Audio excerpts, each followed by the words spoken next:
Sahabat, kita bukanlah makhluk manusia dengan pengalaman spiritual.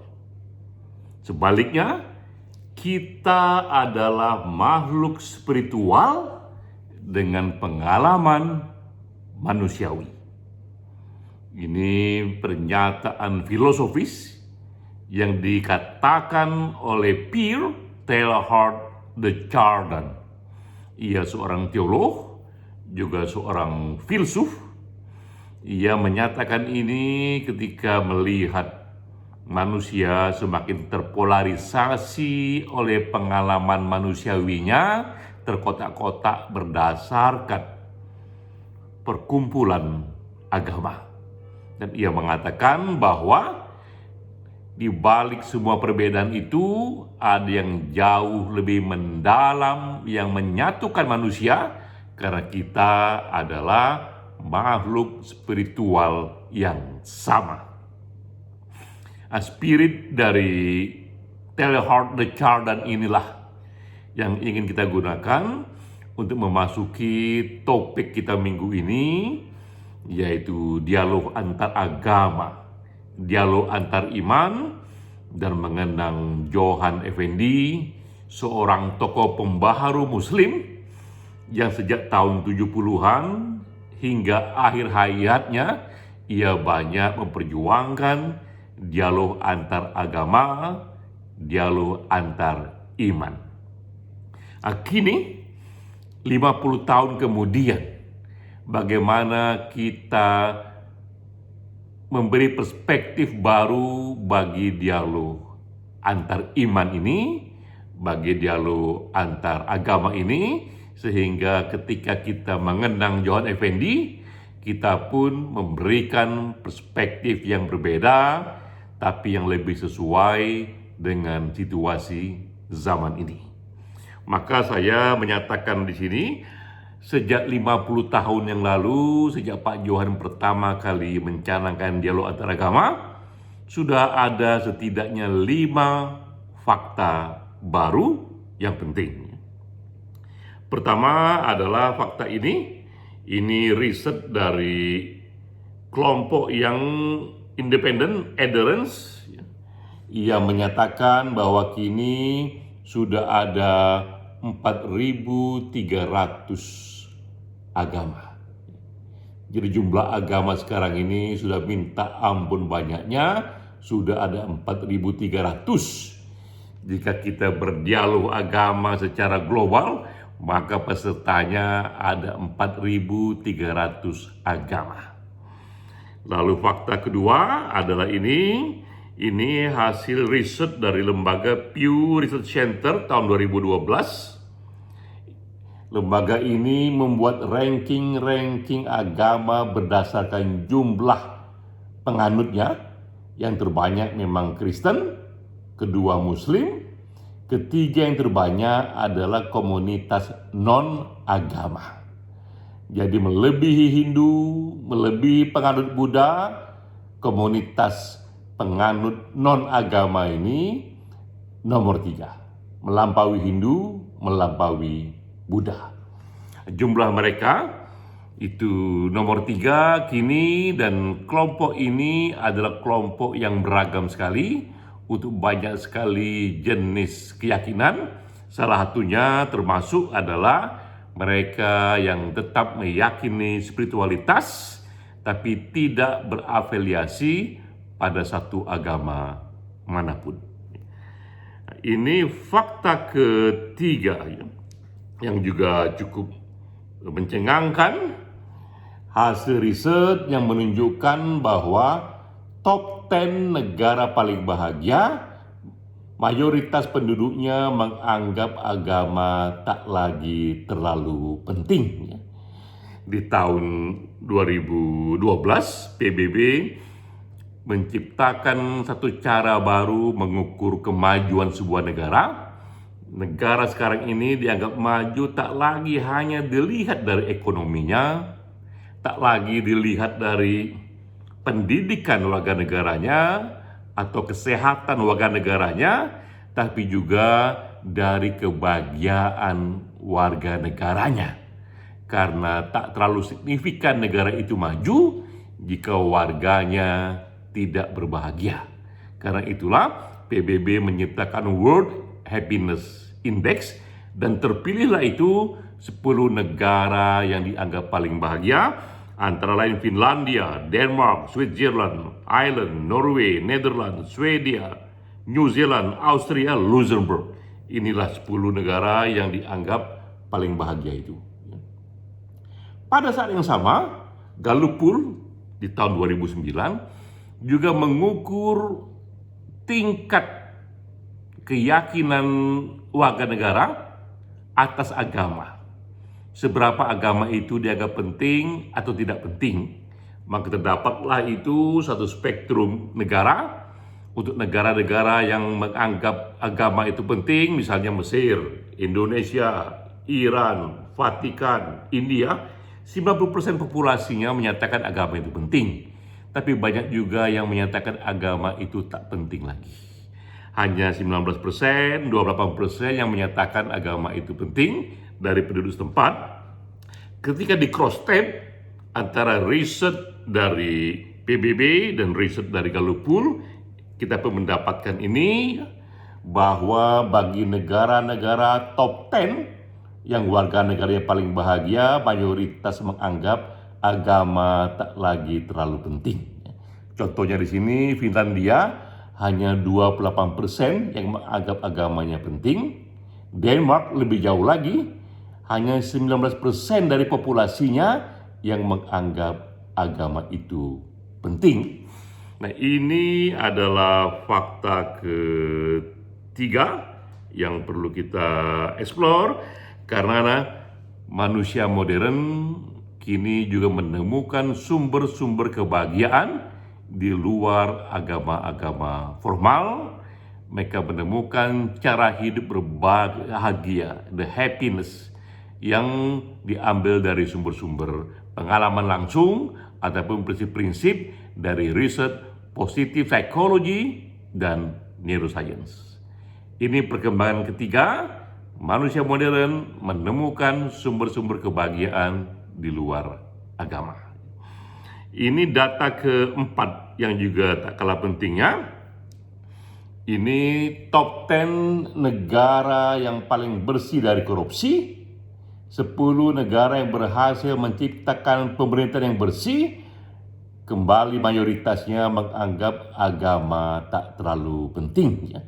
Kalau ini menggunakan riset dari Transparency International dengan CPI, Corruption Perception Index tahun 2020, negara yang dianggap paling bersih dari korupsi termasuk New Zealand, Denmark, Finlandia, Singapura, Switzerland, Swedia, Norwegia, dan sebagainya, sampailah di Jerman. Ini 1-10 negara-negara yang dianggap paling bersih dari segi korupsi. Ini dia.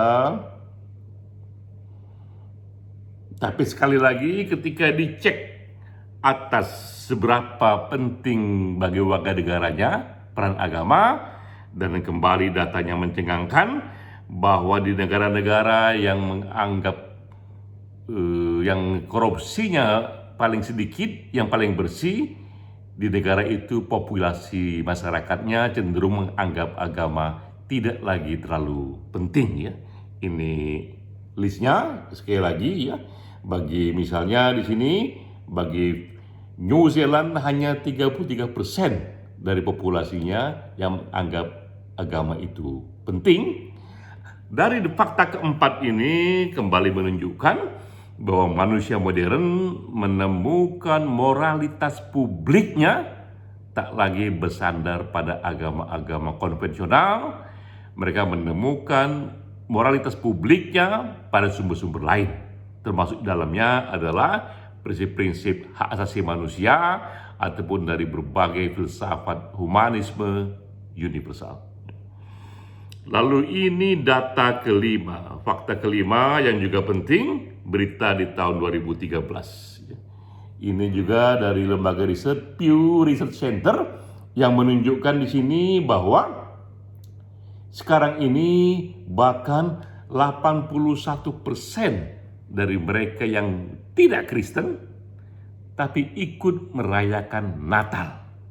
81% dari populasi di Amerika yang bukan Kristen, mereka tak percaya pada Yesus Kristus, tidak percaya Yesus lahir tanggal 25 Desember, tidak percaya pada konsep-konsep wahyu ataupun konsep-konsep ketuhanan yang dilekatkan pada figur Yesus, tapi toh mereka juga bisa menikmati, merayakan hari Natal bersama.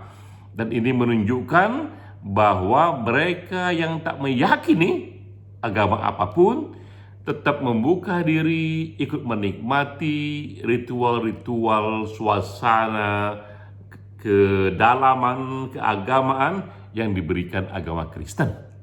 Dan ini tak hanya terjadi pada agama Kristen, tapi juga terjadi pada yang non-Muslim. Banyak juga orang-orang non-Muslim yang ikut merayakan hari puasa. Banyak juga mereka yang non-Hindu, tak percaya agama Hindu, tapi ikut menikmati kisah-kisah Mahabharata, kisah-kisah wayang. Ini fakta kelima datangnya satu suasana agama yang baru. Dari 5 ini, apa yang kita dapatkan? Yang kita dapatkan adalah dalam 50 tahun terakhir ini terjadi pergeseran yang cukup signifikan, yaitu lahirnya komunitas individu yang tak lagi melihat agama sebagai satu kebenaran mutlak, tapi melihat agama sebagai kekayaan kultural milik bersama. Karena itulah kita bisa menikmati aneka ajaran agama, aneka bahkan perayaan hari besar agama, kita nikmati itu sebagai kekayaan kultural untuk memperkaya batin kita yang semakin beragam. Jadi itu pertama, terjadi pergeseran itu. Kedua, sekat-sekat dan batas-batas agama formal tak lagi segarang dulu, tak lagi sekeras dulu, tak lagi setebal dulu. Karena sekarang ini semakin dipahami bahwa di balik perbedaan agama itu jauh lebih mendasar, jauh lebih kuat adalah persamaan manusia. Telah datang ilmu neuroscience, telah datang positif psikologi. Dan neuroscience bisa melihat banyak hal bahwa dalam saraf manusia, bahkan sejak bayi, tak ada itu cetakan atau DNA yang mengatakan ini DNA Muslim, ini DNA Hindu, ini DNA Kristen, ini DNA Buddha. Tak ada itu. Clear bahwa dalam saraf manusia, DNA manusia, jantung manusia, hati manusia, tak ada cetakan biru agama itu. Agama hanya datang dalam konteks sosiologis. Ketika seseorang dilahirkan dari keluarga yang Hindu, katakanlah, dalam masyarakat yang majoritinya Hindu, maka 95% ia menjadi Hindu.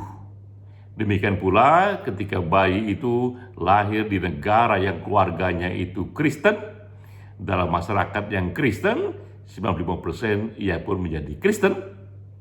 Hal yang sama jika ia lahir dari orang tua yang Muslim, dalam masyarakat yang Muslim, 90% ia pun menjadi Muslim. Jadi seseorang menganut agama formal tertentu lebih karena cetakan sosiologisnya, bukan cetakan yang lebih jauh seperti cetakan DNA, gen, ataupun saraf-saraf yang ia bawa sejak bayi.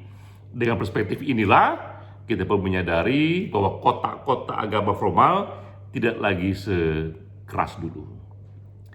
Dengan adanya fakta-fakta baru ini, baik yang dibawa oleh neuroscience, positif psikologi, ataupun yang dibawa oleh perkembangan baru mengenai survei happiness, mengenai survei pemberitaan yang bersih yang tak terkait langsung pada agama, dengan sendirinya dialog antar agama seharusnya akan jauh lebih mudah, akan jauh lebih terbuka, karena kita melihat, kita menyadari bahwa di balik perbedaan agama-agama itu jauh lebih mendalam adalah persamaannya. Dialog agama memang bisa tetap bersandar pada mencari common ground, kesamaan-kesamaan ajarannya. Perennial philosophy yang ada di balik sebuah agama itu, perennial philosophy yang menjadi benang merah sebuah agama itu tetap bisa dilakukan dengan menelusuri ajaran-ajarannya.